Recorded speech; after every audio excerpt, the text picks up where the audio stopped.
घर बारी कुसम सुनसरी जिल्लाको सानो गाउँ ओरामबारी जहाँ बिहान चराहरूको आवाजले बिउजान्थ्यो।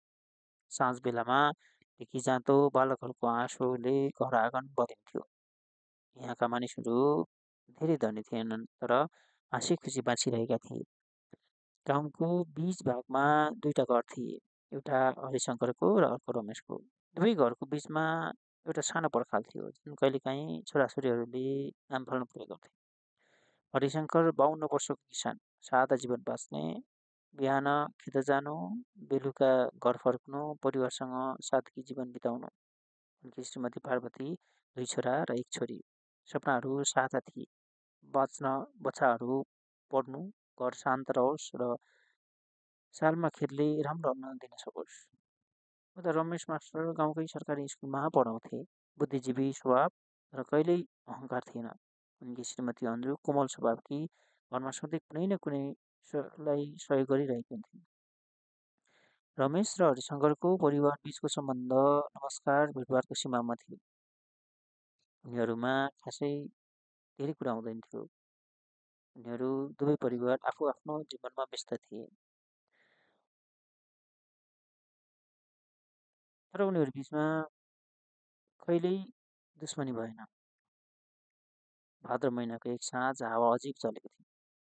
बादल थिएन तर हावा उस्तै चर्को। परिवार घरभित्र थकित भएर थकाइ मार्दै थिए। अचानक करिब 8 बजे घरको गोठोपट्टि धुवाँ उड्न थाल्यो। आगो आगो भन्ने आवाज आयो। कसैले गोठ नजिक सिगरेट फालेको रहेछ। सानो झिल्काले ठुलो रूप लियो।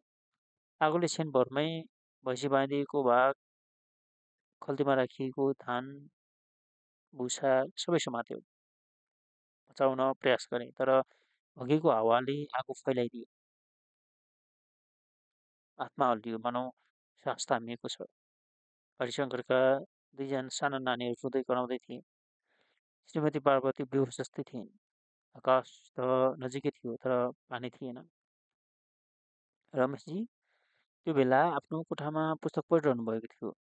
धुवाँ र चिच्याएको आवाजले झ्यालबाट बाहिर हेर्नुभयो। तुरुन्त दौडिएर अन्जुलाई भन्यो, बाल्टिन र काँक्री लिएर आऊ। रमेशले कुनै क्षण खेर नफालिकन गोठतिर दौडे।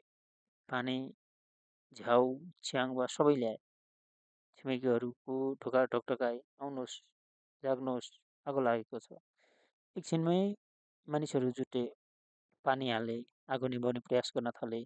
रमेशले हरिशङ्करका छोरा समातेर बुवाको हातमा दिए। पार्वतीलाई लिएर बाहिर ल्याऊ। सबैजनाले ज्यान जोगियो तर गोठ, खल्तीको अन्न, एउटा भैँसी सबै गयो। रातको 10 बजेको थियो। आगो निभिसकेको थियो तर हरिशङ्करको घर सुनसान। सबै थकित, स्तब्ध। त्यो बेला रमेश फेरि फर्किए, हातमा एउटा ब्ल्याङ्केट, अर्को हातमा अन्जुले पकाएको तातो दुध लिएर। बच्चाहरूलाई खुवाउनुहोस्, तपाईँहरू हाम्रो घरमा आउनुहोस्, हुन खाली छ। जबसम्म तपाईँको व्यवस्था हुँदैन तपाईँ हामीसँग बस्नुहोस्। हरिशङ्कर केही बोल्न सकेनन्। आँखा धसाए, गला अवरुद्ध भए। रमेशजी, तपाईँ त मेरो साँचो दाजु भन्नुभयो। रमेशले हाँसमाउँदै भने, छिमेकी भनेको सँगै बस्ने होइन, सँगै उभिने हो, समस्यामा साथ दिने हो। समय बित्दै गयो। गाउँलेहरूले मिलेर हरिशङ्करको गोठ बनाइदिए। रमेशले सहयोगका लागि स्कुलमा डोनेसन चलाए। पार्वती अन्जुसँग बसेर टाट पल्टाइदिन्थिन्। छोरा रमेशको छोरासँग खेल्थे। अब त्यो पर्खाल जसले दुई घर छुट्याउँथ्यो त्यही पर्खाल अब एउटा गेट बन्न पुगेको थियो। हरेक साँझ दुई परिवार चिया साथ गफिन्थे।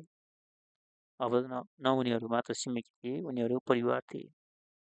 जिन्दगीमा दौडधुप, घर, पैसा सबै त हुँदैन होला, तर जब तपाईँ पीडामा पर्नुहुन्छ तब तपाईँलाई सम्हाल्ने हात को आउँछ? सच्चा छिमेकी। छिमेकी त पर्खालले छुट्याउने होइन, हृदयले गाँसिने सम्बन्ध हो।